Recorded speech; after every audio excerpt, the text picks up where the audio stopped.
ಒಂದು ಕಾಲದ ಸರ್ವಾಧಿಕಾರಿಯ ಮನೆ, ಅಲ್ಲಿ ಒಂದು ನೊಣ ಕೂಡ ನುಸುಳೋದಕ್ಕೆ ಹೆದರ್ತಿತ್ತು. ಆದರೆ ಅದೇ ಮನೆ ಈಗ ಪೊಲೀಸ್ ಸ್ಟೇಷನ್ ಆಗಿ ಬದಲಾಗಿದೆ. ಅಷ್ಟಕ್ಕೂ ಈ ಮನೆ ಖಾಕಿಗಳ ತಾಣ ಆಗಿದ್ದು ಯಾಕೆ? ಹಾಗೂ ಆ ಡಿಕ್ಟೇಟರ್ ಯಾರು ಗೊತ್ತಾ? ಇಲ್ಲಿದೆ ಒಂದು ಶಾಕಿಂಗ್ ರಿಪೋರ್ಟ್. ಸರ್ವಾಧಿಕಾರಿ ಮನೆಯೇ ಪೊಲೀಸ್ ಸ್ಟೇಷನ್.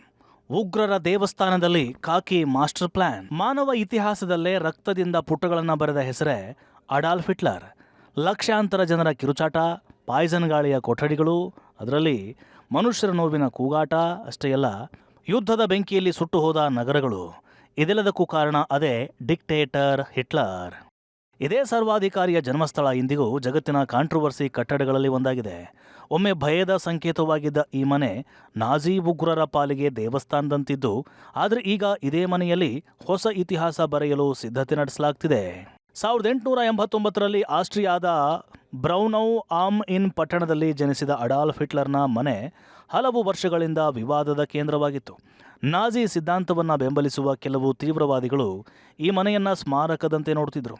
ಹಿಟ್ಲರ್ನ ವಿಚಾರಧಾರೆ, ಆತನ ಪೌರುಷವನ್ನು ನೆನಪಿಸಿಕೊಳ್ಳುವವರು ಆಗಾಗ ಇಲ್ಲಿ ಭೇಟಿ ನೀಡುತ್ತಿದ್ದ ಕಾರಣ ಈ ಕಟ್ಟಡವನ್ನು ಹೇಗೆ ಬಳಸಬೇಕು ಎಂಬ ಪ್ರಶ್ನೆ ಆಸ್ಟ್ರಿಯಾ ಸರ್ಕಾರಕ್ಕೆ ಹಲವು ವರ್ಷಗಳಿಂದ ತಲೆನೋವಾಗಿತ್ತು.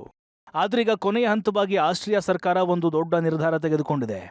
ಈ ಕಟ್ಟಡವನ್ನು ನಾಜಿ ನೆನಪಿನ ಸ್ಥಳವಾಗಿರಲು ಬಿಡದೆ ಕಾನೂನಿನ ಸಂಕೇತವಾಗಿ ಪರಿವರ್ತಿಸಲು ಮುಂದಾಯಿತು. ಅದಕ್ಕಾಗಿ ಸುಮಾರು 220 ಕೋಟಿ ರೂಪಾಯಿಗೂ ಹೆಚ್ಚು ವೆಚ್ಚದಲ್ಲಿ ಕಟ್ಟಡದ ನವೀಕರಣ ಕಾರ್ಯ ಕೈಗೊಳ್ಳಲಾಯಿತು. ಈಗ ಈ ಮನೆ ಪೊಲೀಸ್ ಠಾಣೆಯಾಗಿ ರೂಪಾಂತರಗೊಳ್ಳುತ್ತಿದೆ. ಅಲ್ಲಿಗೆ ಹಿಟ್ಲರ್ ಮನೆಯಲ್ಲಿ ಪೊಲೀಸ್ ಬೂಟಿನ ಸದ್ದು ಕೇಳಿ ಬರಲಿದೆ. ಈ ನಿರ್ಧಾರದ ಹಿಂದಿನ ಉದ್ದೇಶ ಸ್ಪಷ್ಟ. ಹಿಟ್ಲರ್ನ ಹೆಸರಿನಲ್ಲಿ ಯಾರೂ ತೀರ್ಥಯಾತ್ರೆಯಂತಾಗಿ ಇಲ್ಲಿಗೆ ಬರಬಾರ್ದು. ಈ ಕಟ್ಟಡ ಯಾವುದೇ ರೀತಿಯ ನಾಜಿ ಪ್ರಚಾರದ ಕೇಂದ್ರವಾಗಬಾರ್ದು. ಬದಲಾಗಿ ಕಾನೂನು, ಶಾಂತಿ ಮತ್ತು ಪ್ರಜಾಪ್ರಭುತ್ವವನ್ನು ಪ್ರತಿನಿಧಿಸುವ ಸ್ಥಳವಾಗಬೇಕು ಎಂಬುದು ಆಸ್ಟ್ರಿಯಾ ಸರ್ಕಾರದ ಉದ್ದೇಶ. ಈಗ ಕಾಲ ಬದಲಾಗುತ್ತೆ, ಇತಿಹಾಸವು ಹೊಸ ಅರ್ಥ ಪಡೆಯುತ್ತೆ. ಒಂದು ಕಾಲದಲ್ಲಿ ಭಯದ ಸಂಕೇತವಾಗಿದ್ದ ಕಟ್ಟಡ ಈಗ ಸಾರ್ವಜನಿಕ ಸುರಕ್ಷತೆಯ ಸಂಕೇತವಾಗ್ತಿದೆ. ಇದು ಕೇವಲ ಕಟ್ಟಡದ ಬದಲಾವಣೆಯಲ್ಲ, ಒಂದು ಸಂದೇಶವೂ ಹೌದು.